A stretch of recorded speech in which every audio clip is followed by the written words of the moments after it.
Hello po, isang magandang araw po sa ating lahat and kumusta po kayo sa lahat po ng mga nandirito po sa akin. Welcome po kayo sa channel po natin and kung ikaw man po'y baguhan, maraming salamat po, no? And in every minute dumadami po tayo, no? And maraming salamat po sa inyo. And gusto ko lang pong i-share sa inyo guys na lately po actually medyo or sabihin po natin na marami po kasi ang nakaano po sa atin, parang nakasalalay po sila sa ating tawas, no, sa ating gabay. But before that, no, or hanggang ngayon po, nanggagamot po tayo, no. And dito po nga tayo sa community po natin, no, kasi ang community po natin, nandito po lahat po ng tinatawag po natin na nandito po lahat nakaipon po yung tinatawag ninyong mga comments, no. And binabasa ko po yun lahat. And iisa lang po, marami po ako dyan na mga videos po this time. I think tatlo po yata this morning na talaga pong tatapusin ko po siya and i-upload ko po para po sa inyo. Lahat po yun is para po sa may sakit, no? And but before that, no, let us declare the four names of God. Yahweh Babhay, declaring His love, His protection to cover all of us. Mahal na ina, maraming salamat po sa inyo. And basbasan mo po ang lahat po na nandito po sa akin. Anyway, nandito na po guys, nakalista na po sa akin yung tinatawag po nating mga communities. And itong mga sakit po na kanila pong nararamdaman and baka sakali po makatulong po ang video po natin, no, kung pwede pong paki-share, no, and mayroon pong sabihin po natin na magbigay na lang po ako sa inyo ng dagdag kaalaman because sa panahon po ngayon lahat po actually is makikita niyo sa YouTube, makikita po ninyo sa Google, and makikita po niyo sa sa mga Facebook. Pero sa akin po mas maganda, sa akin po kasi mas klarado siguro siya, no, kasi gusto ko po na idagdag po, no, or magbigay po ako ng dagdag kaalaman po sa tinatawag po natin na fatty liver, no. Ang fatty liver po actually is mararamdaman po natin sa tiyan, no, dito po, no, sa tinatawag po natin na yung ito siya sa sikmura, tapos dito po sa ilalim po ng ating kaliwa or kanan. So itong part po na to actually po yung tinatawag po natin na liver at saka pancreas. Parehas lang po ang tinatawag po natin diyan na epekto, no. And kung minsan po talaga by this time po kasi ang lahat po ng pagkain natin is parang nasa process na ba, no? And kung ipagbabawal ko po lahat, wala na po kayong kakainin, no? Pero sa akin po, sa ngayon, lately po, nalalaman ko na hindi po lahat ang problema po natin is sa pagkain.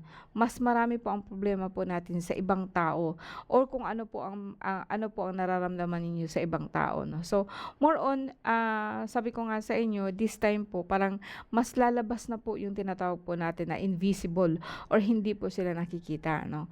Kaya po pag sa ospital makikita ninyo na bigla pong sumakit ang ulo niya, bigla po siyang nagsusuka and laso na, no. And minsan po pag pupunta po sa ospital, no, and simpleng sakit lang po, no, simpleng ubo lang po, no, pero mauwi po siya sa hindi maganda.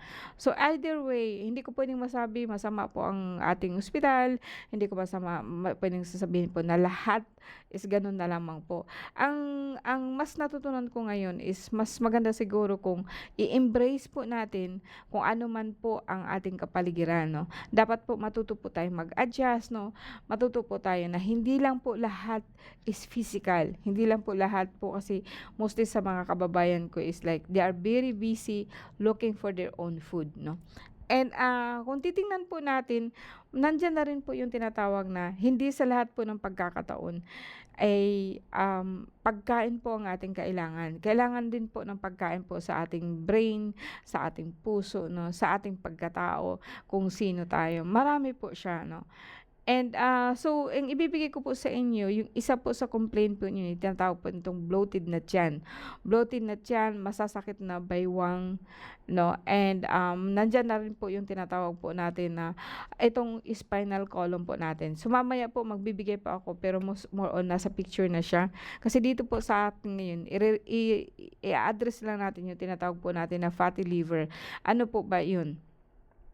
Ang ating dalawa po siya, no, ang ating pancreas, ang ating liver po, dalawa lang po ang function niyan or marami po ang function niyan pero more on nagsasala po siya ng ating pagkain. So, kapagka kinulam tayo, tinamaan kayo ng kulam, meron ka pong karga, ang unang tatamaan po niyan is yung liver mo, no. And then pangalawang tatamaan mo is yung pancreas mo. No, and ang dalawa po 'yan is nagsasala po ng pagkain. So kapagka tinamaan po ang ating liver, parang sabihin po natin na isa po siyang nilalang, sabihin po siya na ako. 'Pag binakbakan po ngaya ako, tapos hindi po ako maka-function ng maray. Hindi po ako maka-function ng grabe 'no, so Bicolano po 'yun 'no, maray. Hindi po ako maka-function po as in nagsasala po ng mga pagkain niyo. Kaya po ang ating immune system nasisira. Nandiyan na po yung tumataas po ang ating dugo. So ang dugo at saka puti at saka pula hindi na po siya nag-i-infuse, no? Then tumataas din po ang ating sugar, tumataas din po ang ating uric acid. Lahat po siya internal, no? And etong tinatawag po nating na bloated po, pwede pong usually niyan tatamaan po ang inyong atay, tatamaan po ang inyong mata, tatamaan din po ang inyong mga kamay, baywang, spinal, lahat-lahat na po. Pero stick tayo dito sa bloated po na tiyan. Ano po ang pwede ninyong igamot diyan? So guys 'no, kung sabihin po natin na hindi na po natin anuhin na tinamaan ko po ngayon ng kulam ng barang o hindi po kayo naka-contact po sa akin. Isang gagawin lang po ninyo actually diyan is like, wag po kayong kumain ng sobra, no? And parang sa akin po talaga, para po maka-survive kayo, wag po kayong kumain po ng lahat po ng pagkain po ng tao. So, puwede pong yung pagkain po ng tao nandiyan na po yung lahat ng niluluto, karneng baboy, manok, baka, ulam, tinatawag nating dinuguan, andiyan na po yung, ginataan 'no. So lahat po 'yan actually pagkain po ng tao. Pero more on sa akin, balik po kayo sa mga nakaraan. Yung tinatawag po natin na dinengdeng 'no, yung walang masyadong bagoong. So balik po kayo doon sa wala siyang masyadong sahog 'no, and 'pag igigisa ninyo, so maliit lang po siya na mantika, may konting bitchin, puwede pong lagyan po niyo ng toyo pero talaga pong may sabaw siya. And more on kumbaga sa akin plain or sabihin po natin na ano ba ang plain sa inyo? Kasi ang plain sa akin yung pong hindi po masyadong marami ang sauce. Hindi po masyadong marami yung mga nilagay. Andiyan na po lahat ng mga magic sarap, nandiyan nilagyan na po natin ng mga bitchin, ng mga tauyo, ng ganyan 'no. So, para sa akin masyado na po siyang saucy. Okay, saucy, ibig sabihin maraming sauce. Balik po kayo doon sa tinatawag nating plain. So, yung plain po natin like sabihin natin kahit papaano po yung kape, original po na kape. Wala po siyang halo po na creamy, 'no. Kung asukal po maliit lang. Balik po kayo doon sa kape po na dati po na ginagamit po ng ating mga magulang. Then, paggabi po, 'wag po kayong basta kumain, 'no. Pagdating po ng 5 o'clock, 'wag na po kayong kumain. Andiyan na po kasi yung tinatawag po natin na self-discipline. Ang ating katawan, I promise you, hindi lahat pagkain ang kailangan. Kailangan din po niya ng pahinga. Kailangan din po niya ng ano. Kasi yung mga lalaki po natin galing sa trabaho, ano ang pampatulog nila? Alak. Then ang alak po, pumapatay po siya sa ating atay. No? And ang mga babae naman po, no, pag nagmeryenda sila, no, mga 5 beses, no. Actually ang katawan natin is not it's not actually designed for 3 times a week. 3 times a day nakakain po kayo. No, ang iba nga diyan 5 times kumakain po ng kanin. Kaya po manonood ng TV, no. So, hindi ko naman po nilalahat 'yan, pero mostly po sa mga kababaihan po natin na wala pong trabaho, nasa bahay lang po. Mas marami nga po ang trabaho na mas marami po ang pahinga nila. Mas marami din po yung pagkain. Kung ikukumpara mo sa mga tao po na nagtatrabaho sa mall, nagtatrabaho po sa opisina, kasi nga po alam mo po, limited lang po yung pagkain nila. Hindi katulad po 'pag nasa bahay ka lang, nandiyan pagkain, nandiyan nagluluto, nandiyan yung ano, so nandiyan yung kusina, 'no. So, marami po tayong, gagamitin po diyan, marami pong mga epekto niyan. Pero isa lang po 'yan sa ina-address ko kasi nga po ang dami po nagtatanong niyan sa akin. So, kung bloated ang tiyan mo, puwede mo po siyang tambalan po siya, puwede mo siyang lagyan po siya ng langis. Puwedeng alcampurado, puwede po na, ano po ng Artemisa, na puwede po ngaya po. Kasi ayaw ko po masyado po ng langis kasi ang langis po is like masyado po siyang, heavy. Pero kung langis po kayo na galing po dun sa may mga laman-laman, puwede din po yun kasi maiksi lang po sa kamay. Then habang nilalagay po niyo dito, lagyan po ninyo yan ng dasal. So, Ama namin kumbaga sa akin po guys 'no, kung may sakit kayo, puwede po ba na magdasal po kayo para sa sarili niyo na gumaling din kayo? Kasi ang ating buhay ay utang po natin sa ating Diyos Ama. Kahit ano pong gawin ko, kahit ano pong sasabihin ko, ang buhay po natin is extended po siya. Depende po 'yun sa kung ano talaga ang gusto mo. Eh, kung ang buhay mo nasa pagkain lang po, nasa paghahanap lang po ng pagkain, nasa nasa mga barkada lang, nasa mga ano lang, binibigyan mo ba ng time ang sarili mo? Kasi parang parang hindi ko na siya masyadong napansin or nandito lang po ba ako sa bahay kaya hindi na po ako nalabas, 'no? Kasi po, if I ever na maglabas po ako, so ang dami-dami ko siyang nakikita diyan, which is actually nakaapekto ng grabe po sa akin. Pero sa akin, this time 'pag nagugutom kakain, ang mga nanay ngayon po na, ano na, ang pinakaano lang po nila ngayon is yung pagkain, pagkain po ng mga bata. Marami din po ako nakikita na diyan na kung ano lang po yung meron. Andiyan po yung mga, noodles, nandiyan na po yung lahat po ng mga, instant 'no, lahat po ng mga agad-agad po makakain po ng mga bata. Pero balik po kayo sa ano, alam niyo guys 'no, sinasabi nga nila sa akin, "Ma'am, wala man po akong pera." Sa totoo lang 'no, ang lahat po ng gamot natin is nasa paikot lang. Hindi mo na kailangang bumili. Then ang pag-a-adjust po sa ating buhay, lahat kayo may cellphone. Bakit po instead po na manood po kayo ng ano natin, ng mga tanghalian diyan, bakit po manood po kayo ng kung ano po ang ikakaganda ng buhay ninyo? And then sundan ninyo. 'Pag susundan din ninyo, halimbawa, magbibigay po ako ng tinatawag po natin na Artemisa. Itong Artemisa po natin, ito po is maganda sa pagtulog, maganda sa pagtulog, maganda po siya sa parang tsaa, gawin niyo siyang tsaa, isang dahon, 3 dahon, 'no? And, ilagay mo po siya sa bagong bagong ano po natin, ilagay mo po siya sa bagong kulo na tubig tapos takpan mo. And then, instead po mainom ka ng mainit na tubig, ito po yung inumin mo. Bakit ko po ito binibigay? "Ma'am, libre lang po ito, ma'am. Libre lang po talaga ito sa ano." Kaya po, matuto po kayo na kung wala po kayong lugar diyan, puwede kong magkuha kayo ng mga water bottle, mga bottle, magtanom po kayo ng ganito. Kasi kukuha lang po kayo nun ng bago-bago. Ito pong lupa ko na halos 1/4 hectares po, lahat po 'yan mga halaman, lahat po 'yan siya panggamot ko. Kaya kung minsan 'pag pupunta kayo dito, mas gusto ko sana araw para po kung kailangan ko po na tunawin po ang dugo niyo, tunawin po yung mga masasamang elemento sa katawan niyo, kinukuha ko lang po yun sa tabi-tabi. Maliban na lang po sa aking, tinatawag po natin na dito kasi eto kasi naka-ready na po yan talaga. Lagi po akong nandiyan mula pa noon hanggang ngayon po 'no. And then, i-ano po ninyo na parang parang tsaa lang. And makakatulong po 'to sa paunti-unti. Kapagka na grabe na talaga like yung dito kasi 'pag tumaas ang pancreas ninyo, tumaas din po yung, liver ninyo, fatty liver ninyo, nandiyan na po yung paghinga ninyo masakit.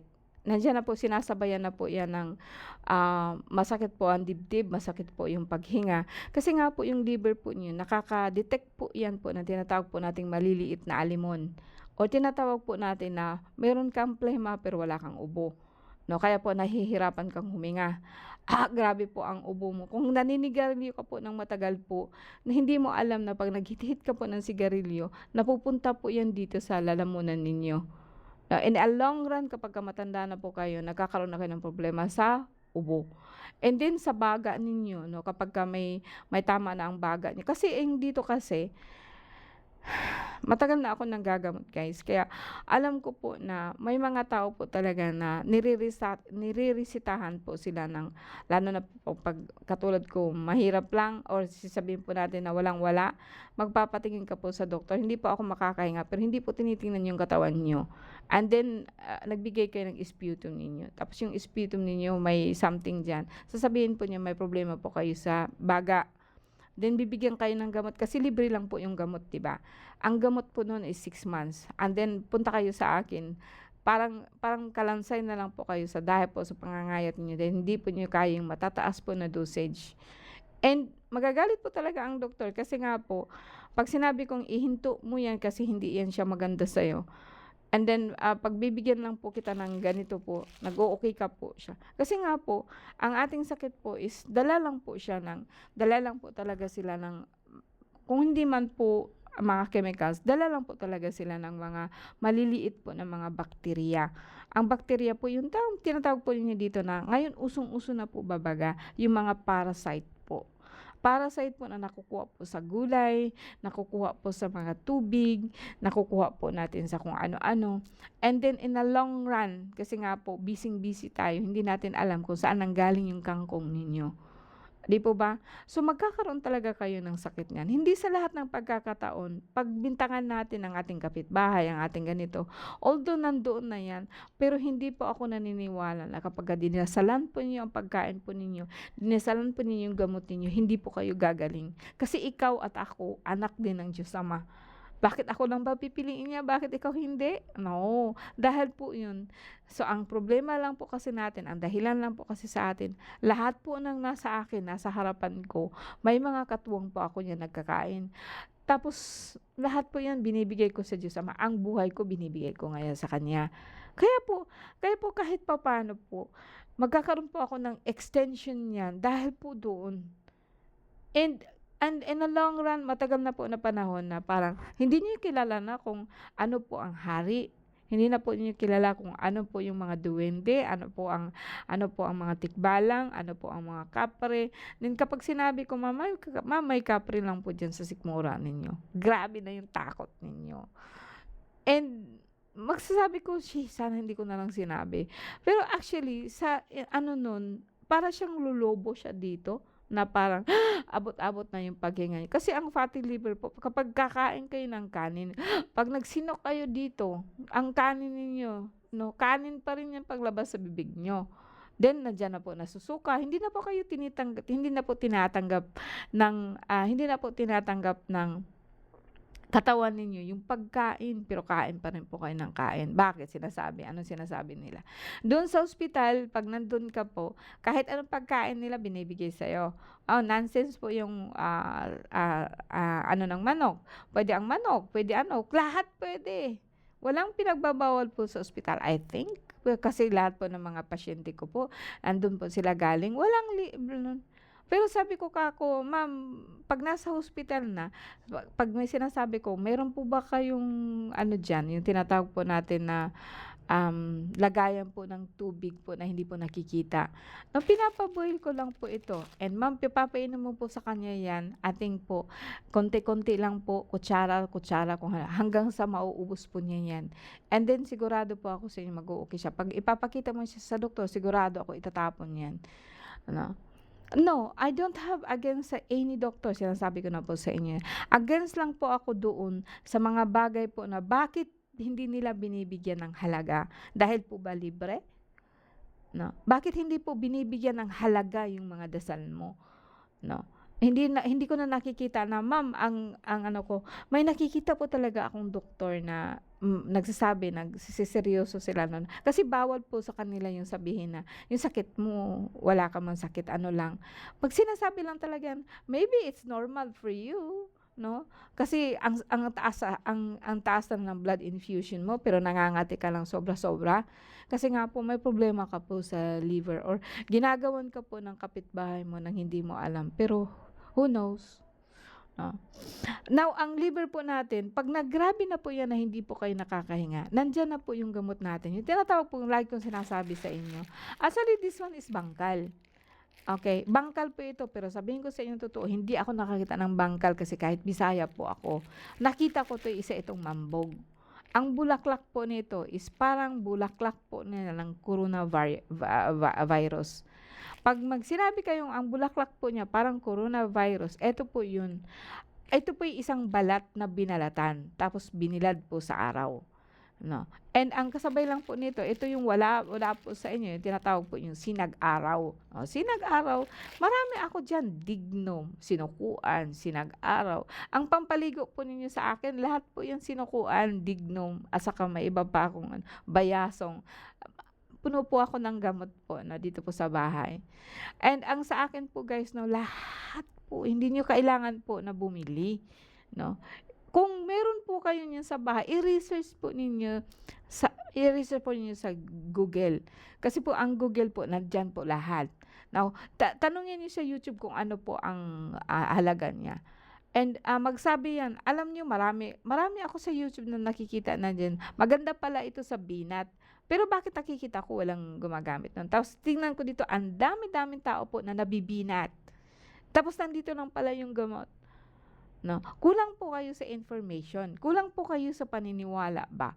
No, ang gusto ninyo ibigay lang sa mouth ninyo tapos inumin niyo lang. Wag punta kayo sa doktor, it's okay. No, basta po ibigay po ninyo ng buong puso po ang buhay po ninyo doon. Kasi po kung whatever po no. Kung testing lang kayo kasi may pera kayo, may mas maganda pong opportunity para po sa inyo. Mahirap gumaling pag gano'n. Alright, so andito na po tayo sa ating fatty liver po 'no. So, I'll see you again next time po. Meron pa po akong iba po.